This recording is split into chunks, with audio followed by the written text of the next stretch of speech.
waaw association commune day association boobu daa ñëw pour dajale doomu ndut yëpp ak nit ki fu mu mën a nekk ci biir àddina association ndut tàllal na la loxo ngir nga ñëw bokk ci ndax bokk ci lii defar dafa mel ni ki bokk ci kër gi ngay fanaan ba bokk ci néeg bi ngay nekk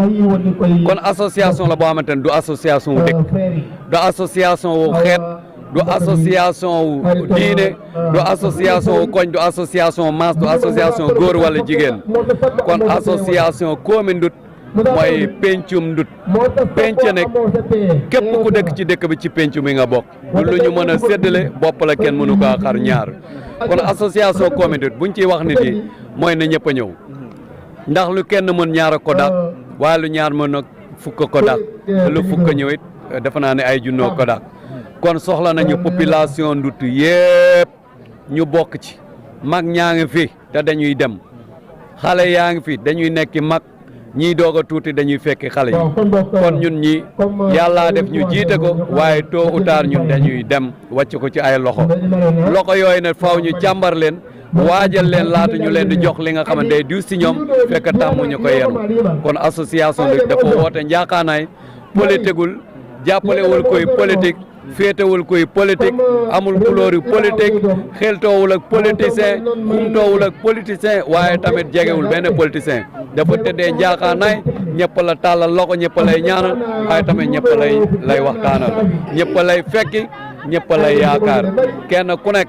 saa yoo koy lay dina dem si yow wax ak yow wax la seeni projet ba projet yooyu nag kenn ku nekk doomu Ndut du ki ne ci kaw du ci nekk du nekk di digg bi ka koy yeggali kenn xam ko moo tax ñëpp la ñuy waxtaanal ngir rek lii mën a jëm kanam. commune Ndut rek dañ ko taxawal ngir am lu ñu samp ndax gis-gis la woo xamante ne dañ koy jëmee pour le futur mooy jëme kanam bokk na ci commune Ndut moo taxawal ay salle de classe d'alphabétisation ministre bi wax na ko léegi d'ailleurs bi mu koy wax ak projet bi yàgg na ndax ñu ngi ciy dox daaw ba léegi commune Ndut mébét na taxawal këru maam mooy femme Thiaj mooy un musée boo xamante ne day méngoog dëkk bi méngoog tamit cosaan ak aada dëkk bi commune Ndut bëgg na taxawal ay salle classe d'alphabétisation à Dakar ñaar à Dakar ñaar à Sawañ ñaar à Morolan un à Mboro projet yaa ngi fi commune Ndut aussi dem na ba aussi créer clavier Ndut dans les Android mooy téléphone yi ñuy yor da ngay bind séeréer changène da ngay am lettres les 45 lettres du séeréer Ndut da nga koy am dans les claviers Android commune Ndut tamit bokk na ci ay mébétam mooy delloo si aada gi ak cosaan gi ba nit yi xam ne ñoom ñooy kan ba kuñ ci wax ku nekk mun a tàgg boppam commune Ndut tamit défi bi muy lancé mooy delloo si nit yi ci seen i wax ba tax na làkk gi lañ cay yaakaar ne xëy na mën na kaa rey su boobaa day dekki ndax koo gis kenn di waxtaan dëkk bi bu waxee séeréer sax dañ naan yaa booy commune Ndut mooy ñooñu waa commune Ndut lañu kon wax ju set gi séeréer gu set gi séeréer gu jaar yor gi nga xamante gëñ nañ ko dégg moo sabab nit yi askana la ñu yaa booy commune Ndut perspective d'accord kon maa ngi gërëm waa Morolan TV mu nekk télé bu am solo nekk ñëpp koy seetaan à travers may ma tuuti rek am na benn sas boo xamante ni yaakaar naa sas nañ la ko sànq. d'accord ci œuvre Thomas Gana Diouf. waaw ak benn taxawaay boo xam ne commune bi war na ca taxaw pour xale yu ñëw lan nga ci mën a wax. waaw sàkk mi lañ ca loolu la wolof wax ndax loolu jàpp nañu ne ñun ñooy ñi nga xamante ne ñoo koy def ndax it buñ ko deful it keneen bu ko defee suñu gàcc la ñu ngi ciy liggéey depuis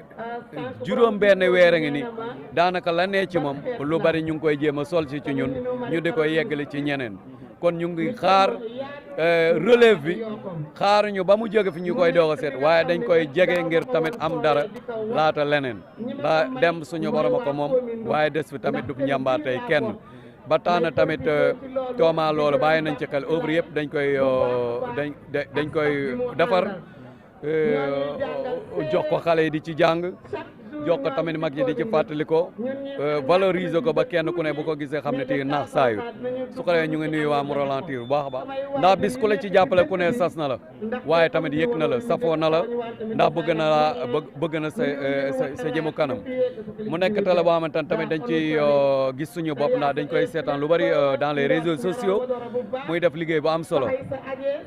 lu nit yi di def mu nekk lu rafet def ko loolu du gàcce su ko defee di leen ñaanal ngeen redoubler d'effort gën a yokk technicité bi gën a tamit am ngëm-ngëm gi su ko defee léppay jaar yoon jërë ngeen jëf merci. mbokki internet yi ngir ngeen di man di jot vidéo yi bàyyeekoo fii ci Morolan TV da ngay bës fii ñu bind s'abonner boo noppee teg ci cloche bi. Morolan TV, la chaîne de toute l'actualité nationale et internationale en temps réel.